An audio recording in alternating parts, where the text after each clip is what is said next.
47 пат на првиот викенд по верскиот празник Петровден. Центарот на вниманието на македонците беше галичката свадба. Сите убавина на ова планинско мијачко село, топлото сонце, чистиот воздух, старите обичаи, навраќањето кон предците, небројано многуте ведри лица и насмевки придонесуваат на 16 и 17 јули селото да врие од луѓе, наспроти тоа што во текот на целата година таму има само 20 жители. Уште важи на старото печалбарско, каде и да си за Петровден дома да си. Но екотот на зурлите и топаните кои се слушаат од Галичник до река, денес привлекуваат и луѓе кои не потекнуваат од Галичник, па дури и надвор од Македонија.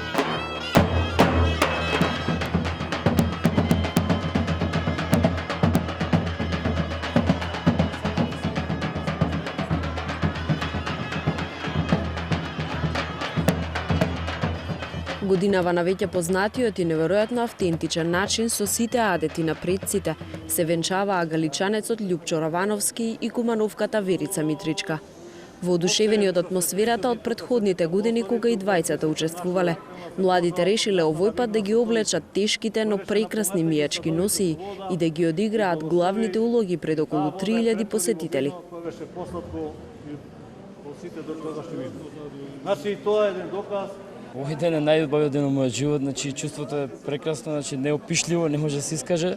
Само би препорачал на секој што сака значи да го доживева убав момент, значи мора да биде присутен и да биде зет да се пријави за галичката свадба. Става посакам на секого. Прекрасно е да ги слушнеш зурлите и тапаните и да осетиш да бидеш дел од ова, а посебно невеста. Претходно имате учествувано на галичката свадба како бајрактар, ако не сум грешка. Така, значи имам учествувано 15 години на галичката свадба. 5 години сум учесник како обичен сват, значи 5 години сум коњаник и последните 5 години заедно со невестата сме бајрактари и бајрактарица. И сега ова година сум зет. Голема чест и задоволство ми е што сум јас невеста оваа година. Поради тоа што ова е местото кое што многу сакам. Галичката свадба е манифестација со долговековна традиција од интернационален карактер, значи има гости од повеќе земји дојдено, од цела Македонија и чест ми, значи мислам дека е интересно и за посетителите што се присутни, а за мене мислам дека уште многу подобро. Како и претходните години и годинава свадбата започна со ред. 5 дена пред Петровден се собира папрат и јаворово дрво, од кои во дворот на младоженецот се прави колиба во која се сместуваат тапаните кои доаѓаат од Дебар. На 2 вечери пред Петровден на свечен начин околу полноќ се реди бајракот во присуство на гости кои се гоштеваат. Девојките цело време пеат пригодни песни за украсувањето, а потоа зетот го развива бајракот и го става на перде од десната страна на куќата.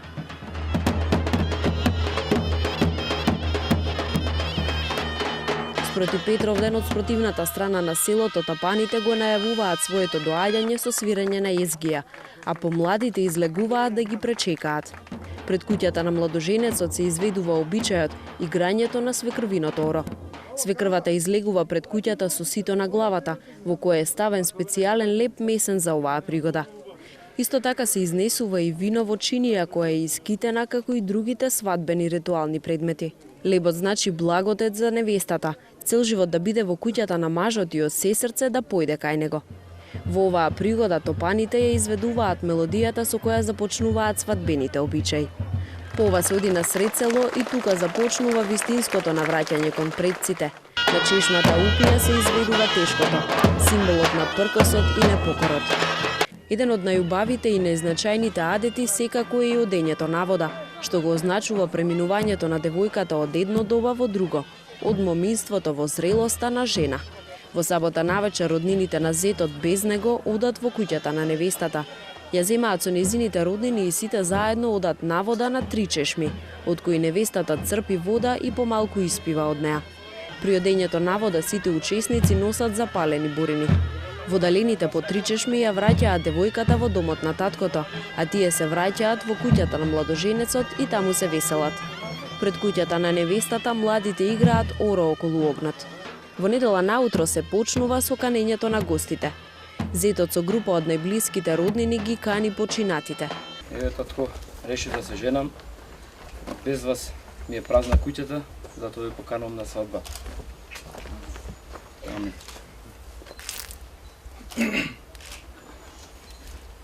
Оваа година зетот Љупчо отиде на гробот на владиката Арсени во старата црква Света Петка на дното на селото, наместо како што претходно се одело на гробиштата кои се понедостапни за туристите.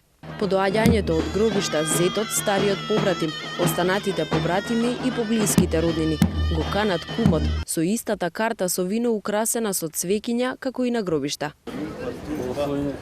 Сте благословени, ја дојдеме. Сте живи, здрави. Значи момчето го кани кумот, а роднините ги кани млада невеста со придружба, исто така со карта со вино и цвеќиња. Откако ќе се покани кумот, зетот го подготвуваат за венчавање. На многу свечен начин стариот побратим го бричи зетот пред сите присутни на чешмата упија. Пред да почне бричењето на младоженецот, тој бара прошка од своите домашни и од најблиската рода и на сите им бакнува рака. Во оваа пригода се пеат стиховите: "Отклони се од мајка, од татко, приклони се кон млада невеста." По бричењето зетот се мие со вино до 3 пати, а стариот побратим на капата му закачува париче. Тогаш зетот е спремен да тргне по својата невеста. Поворката од свадбари сите качени на коњи. Се упатуваат кон невестата каде ги пречекуваат домашните. По пристигнувањето на стројниците, односно сватовите, бајрактарот го предава бајракот кој се става на прозорецот од куќата на невестата. Побратимот го води коњот на зетот пред главната врата каде девојката го гледа низ прстен велејки: "Низ прстен те гледам, во срце да ти влезам." Зетот им бакнува рака на своите роднини и на роднините на невестата, а потоа му се става риза на рамото. Потоа се строева девојката. На поставената софра во дворот седат најблиските роднини на зетот, а свекрвата од дисагите ги вади подароците и девојката и бакнува рака. Тогаш девојката се облекува во невестинска носија и се качува на коњ. Откако ќе ја променат невестата, стариот побратим чука на вратата на клетот за да му отворат и да ја поведе невестата. Од внатре жените што ја поведуваат невестата бараат бакшиш. Тој се погаѓа со нив и им пушта под вратата по некоја ситна пара. Потоа се отвора вратата и ја поведуваат невестата. Побратимите на момчето го земаат чеизот, ковчезите ги товараат на коњ. Се носат надесно за среќа на невестата, за да не се поврати назад во татковиот дом. Кога се тргнува невестата, до 3 пати се поклонува на куќата. По неја тргнуваат стројниците, а по нив свадбарите и овој пат предводени од бајрактарот. Тогаш конечно се оди в црква. Следи венчавањето, за време на кое пред црквата се изведуваат тешкото, невестинското и други ора.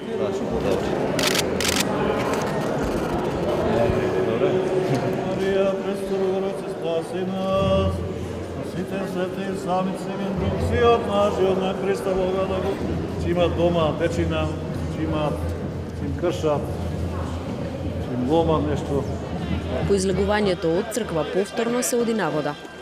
Обичајот се изведува на старата чешма Упија во центарот на селото, а веднаш потоа невестата се заигрува. Таа конечно се фаќа наоро и го игра невестинското.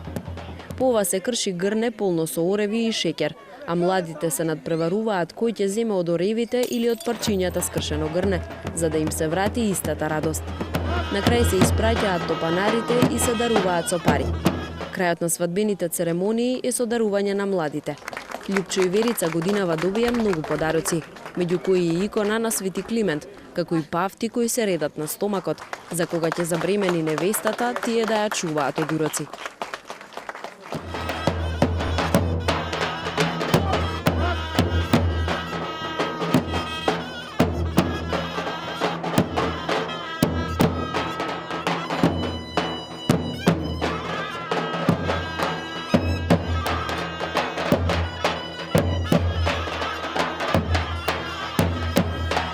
Галичката свадба од година во година е место на собирање и на нашите од диаспората и на многу туристи кои се од странство и на нашите граѓани. Така што ова е веќе препознатлив бренд за Македонија и секој што сака да осознае автентичноста на Македонија доаѓа на извориштето кај што секој пат се наоѓа во Галичка. Чувството е навистина прекрасно да бидете дел, ке кажам, од вековната македонска традиција, од обичаите, од сето она што ја отсликува автентичноста и оригиналноста, ке кажам, на оваа манифестација Галичка свадба. Дали прв пат сте на галичка свадба или можеби имате потекло од овде? Имам потекло по мојата сопруга, инаку не сум од овде, а свадбава ја пратам повеќе од 35 години. И му препорачувам најмалку на секој македонец, ако не ја видел барем еднаш, да ја види. Ова само еднаш може да се доживее во животот. Да. Јас многу пати сум бил и се уште ми е интересно и се возбудувам. Тоа е впечатливо за оваа година за разлика од претходните според вас? Тоа може би нема ништо карактеристично, што знам дека малку е сценариото променето. Гужва е секако, посетители има многу, преседателот е присутен, народот е задоволен и тоа е се. Кој е најубавиот дел од целата манифестација? Дали природата, или носиите, или музиката? Па се е впечатливо, за мене највпечатливо е одењето на вода. Прв пат ли доаѓате во Галичник и на Галичка свадба? Да, прв пат сум во Галичник. Сте слушале претходно за селото, за свадбата, за традициите? Чувал сам од дядо ми, зашто моја прапрадядо Сум слушал од дедо ми. Мојот прапрадедо е Томо Томовски. Тој пораснал тука, потоа сме се преселиле во Бугарија. Сега сите роднини се враќаме да видиме каде ни е куќата. Сега рода се вршта да си видиме каде ни е куќата и да видиме как се тука празненствата. Што од обичаите најмногу ви се допадна? Ми се допаѓа тешкото. Многу убаво играат мажите. Не сум видел такво нешто во Бугарија. А носиите ви се допаѓаат носиите? Да, хубави се. Убави се носиите, многу се шарени. Имате ли некоја слична манифестација на Галичка свадба во Бугарија? Така да правиме свадба. Имаме за априлското востание настан кој се одржува во Копривчица. Со многу убави носи, пукаме со пушки, има многу луѓе, пијалоци и храна. Ама тоа не е свадба, тоа е востание. Ама не е свадба, тоа е востание. Мораме секако да ги споменеме и посебно убавите мијачки носии, зачувани како единствени не само кај оние во матичната област, туку и кај преселниците во другите предели на Македонија. Сите одлики на општествениот живот на мијаците се силно изразени преку носијата. Како резултат на тоа, таа се задржала непроменета во својата позната форма скоро до денешни дни. Машката мијачка носија е компонирана со бројни облеки од дебела волнена валана клашна. Ги носи сите белези на планинско-сточарска носија. Составена е од кошула, горна до појасна облека наречена минтан, бечви, појас, долама, кепе, зобан, чорапи, објала, опинци, капи и ќустек. Бечвите можеле да бидат бели или црни украсени со гајтан. Кошулата е изработена од тенко домашно памучно платно, со рамно кроени и широко отворени ракави и набрани со помош на белегија, еден вид манжетна. Машката носија ја изработувале терсии кои ги украсувале и одделните делови на носијата, а појасот го ткаеле девојките или жените. Мажите на главите носеле тунов фес со пискул. Носијата на жените ја карактеризираат белата долна платнена кошула со ракави богато извезени со специфичен вес и обилни црвени волнени рески, како и повеќе клашнени облеки со раскошна декорација од црмен вес и црвени гајтани. Изразито богатата народна носија е надополнета со прекрасен масивен метален накид. Моминската носија се разликува од невестинската. Момите носеле кошула, но без ракави како невестите. Носеле и елече и минтан. Предниот дел на елечето и минтанот биле везени со срма, а се запетлувале со сребрени или златни петлици изработени од ќувенџии. Ова галичка носија, поготово женската, многу ценета, многу скапа. И жената, галичаните, поскапо ја облекувале од машката, зашто ни оделе на печалба целата домаќин лук и товар во фамилијата го водела рачун и сметка жената. И затоа поскапа носија и купувале. А машката е поевтина, ама многу ја ценеле. Ние ги облакаме, невестата ја облакаме на свадбата, а и други облакаме како свекрва, како така нивни пријатели кои што немат ношни и така душо. А ношните ни се преку 100 години. Како издржувате со толку тешка носија на себе по толку жешко?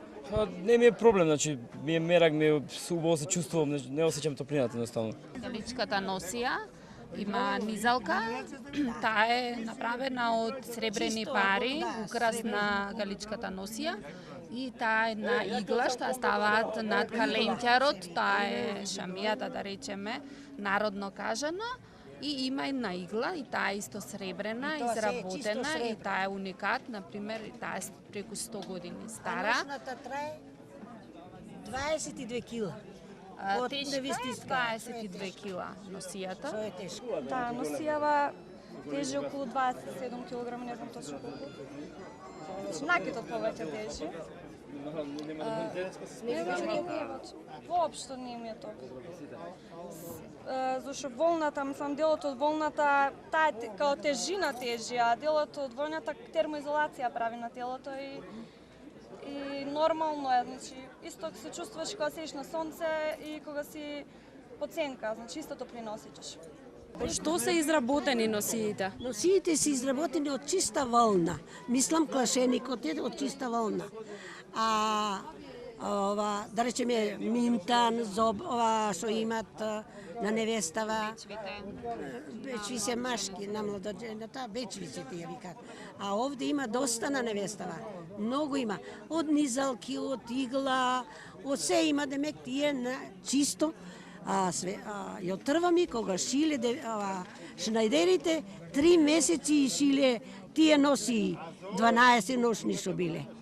3 месеци ги шиле. Петлиците се изработени од сребро, а срмата е везена. Тоа е вес, стар вес, златна срма и тоа е вес направен, да речеме, на предниот дел на галичката носија, додатен дел му е петлицата. Има 100 петлици. Една носија има, значи, 100 петлици. Учествувам 25 години, облечена исто во оваа носија галичка, ова е невестинска носија. Има делови што треба се дополнат, а ја бидејќи сум свекрва, сум ги дала елементите низалка, игла, тоа е побогата, пресната и на керката. Се чуваат во еден вид ковчези, да речеме галички ковчези, тие се ковчези од дрво направени, тука ги чуваме во галичник, затоа што во Скопје може од молец да се нападнат, пошто се изработени нели од волна, и се чуваат тука, например, се става едно цвеќе, да речеме смил се вика цвеќето, за да не дојде некоја бубачка на него. Секоја година јас ја одржувам лично мојата носија, не се пере никогаш. Како ја чистите? Имам средства, ја чувам. Секоја година имам крпи памучни, ткајни од памук од многу одамна. Тие крпи ги перам, ги пеглам и на секој дел кај што има срма позлатен, ова е позлатена. Да, и се става памучен материјал. Крпа од памук. Секој е тоа пеглано и прано на секој се става и се реди материјалот што е носијата, делот од носијата, па крпа памучно и се до крај. Потоа се шие вреќа специјално е за тоа, само од памук.